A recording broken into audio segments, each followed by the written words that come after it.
Okay, hi. Thanks so much for your time tonight, Max. Nice to speak to you. Yeah, well, thank you for calling. I appreciate it. Absolutely. I remember speaking to you a few years ago when I had a radio show, and you've been doing excellent things between then and now. In fact, you've been going with this Elvis thing for such a long time, haven't you? Yeah, real long. How did it all get going in the first place? Well, I started out, many years ago when I graduated from the University of California. I went to New York and I got into a musical called Bye Bye Birdie. And we traveled around the country, and we ended up in San Francisco in California. And a promoter saw me in that show and offered me a job in Hawaii. And I was supposed to go to Hawaii for about 2 weeks, and I ended up staying like 3 years. So they kind of snowballed after that, and it was, it's just been, really just a great ride since Elvis, back in those days. Elvis himself was actually offered that job, that role as playing Conrad Birdie, but Colonel Sanders wouldn't let him take it. Did you know that? Oh, is that true? Yeah. So he followed in his footsteps, literally. Yeah, well, Colonel Parker, I mean, he kind of, I call him Colonel Gaddafi, but he kind of did a lot of things, I mean, there were a lot of things that he did that, he was supposed to make a movie with Barbara Streisand, and he kind of nixed that, and then, there were a lot of things in his career that he could have done. I think Elvis could have been a fantastic actor if he would have been given the opportunity to do that. Well, that's interesting you say that, and he often talked about wanting to be an actor, but how much does it take an actor to be a good Elvis? Well, that's true, isn't it?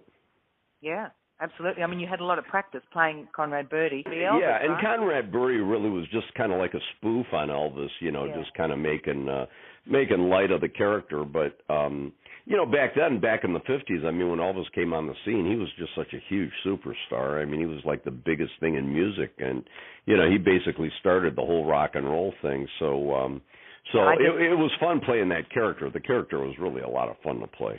And it must have been really hard learning his every nuance to copy it completely. It took a long time?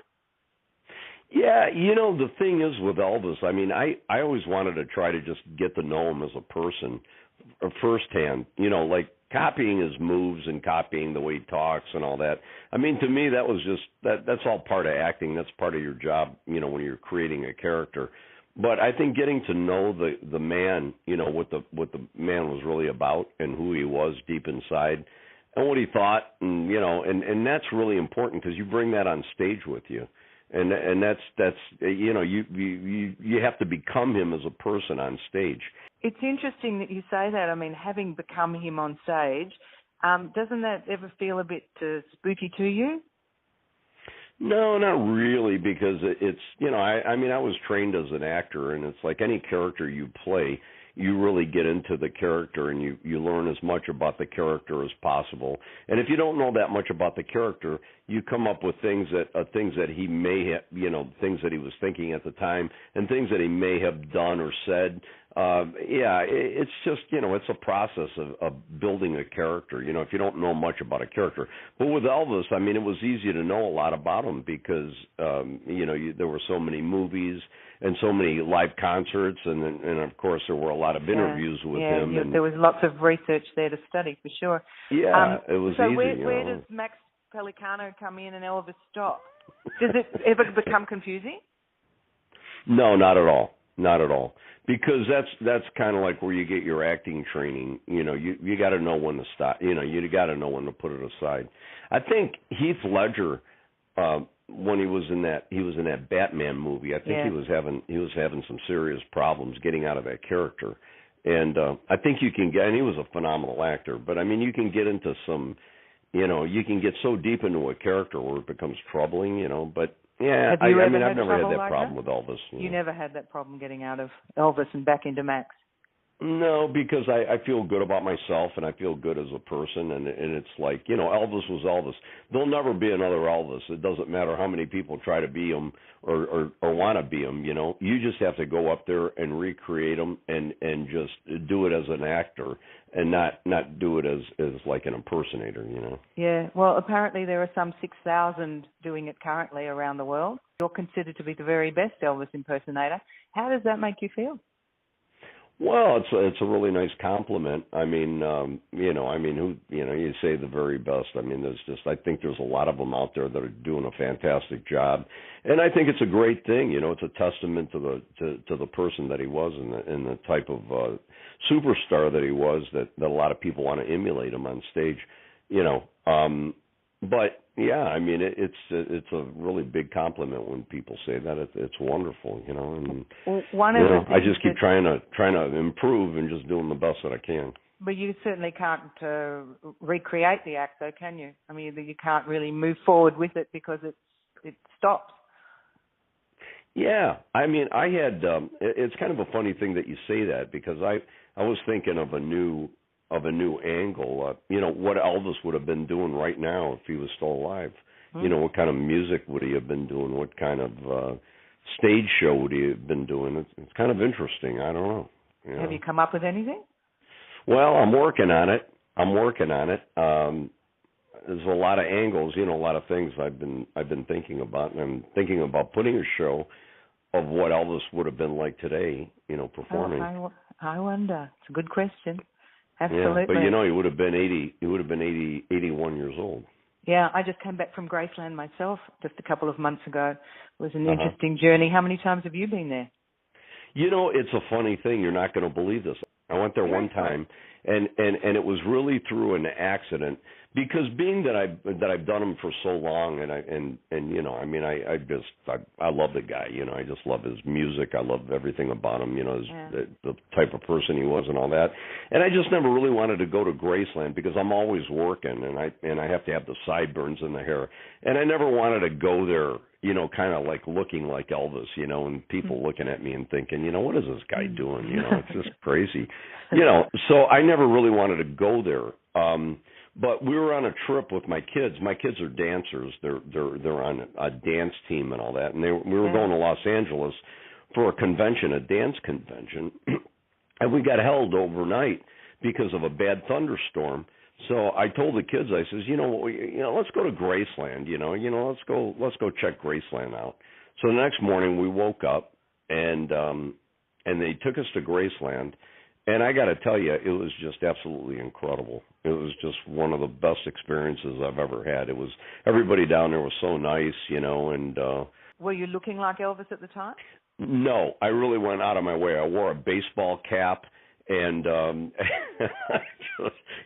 just nothing. Yeah, I didn't want to go in there looking like that, Absolutely. Actually, my kids were kind of embarrassed. They didn't want me to do it either. So I can imagine. Publicity material says that your tribute to Elvis certainly goes beyond mere impersonation, and that you're better than all the rest because your clothes are made by Elvis's personal tailor. Is that right? Yeah, but I think some of the guys are getting their stuff done by them too now. It's become. So what distinguishes you? What distinguishes me? Yeah, what do you think makes you the best? Well, I don't really look at it. I honestly don't look at it as being an impersonator or being, like a tribute artist. I really approach it as an actor. And when I go on that stage, I really try to recreate Elvis as a person and not as a character up there. I mean, I really try to become him on stage. And by looking at a lot of his videos and stuff like that, the thing that amazes me the most, and I've seen a lot of bootleg tapes of Elvis when he was really relaxed, like when he wasn't doing a TV show and he was just going up there and just having fun. And he was so great with the audience. The audience was everything for him. And that's what I try to do on stage. I try to include the audience in on the show. In other words, I'm not a person on stage doing a show. I'm doing a show with the audience. And that's what I kind of like to do. So, Max, can the actor ever be anybody else then except Elvis? Oh, sure. I've done some. I've been in a couple of small movies, and I've done quite a bit of stage work. I played. I was in Kiss Me, Kate, a lot of musicals and stuff like that. So you haven't typecast yourself completely. No, not really. But over the years, I mean, every time, I audition for something, it just.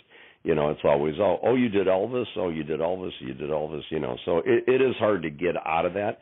But it doesn't really bother me much because I enjoy doing the character so much that, you know, to me, I have more fun being on stage and performing and just you know, being in front of a crowd, you know, than really, you know. I've done a couple of movies, and it's a little bit, you know, for me, it's kind of boring.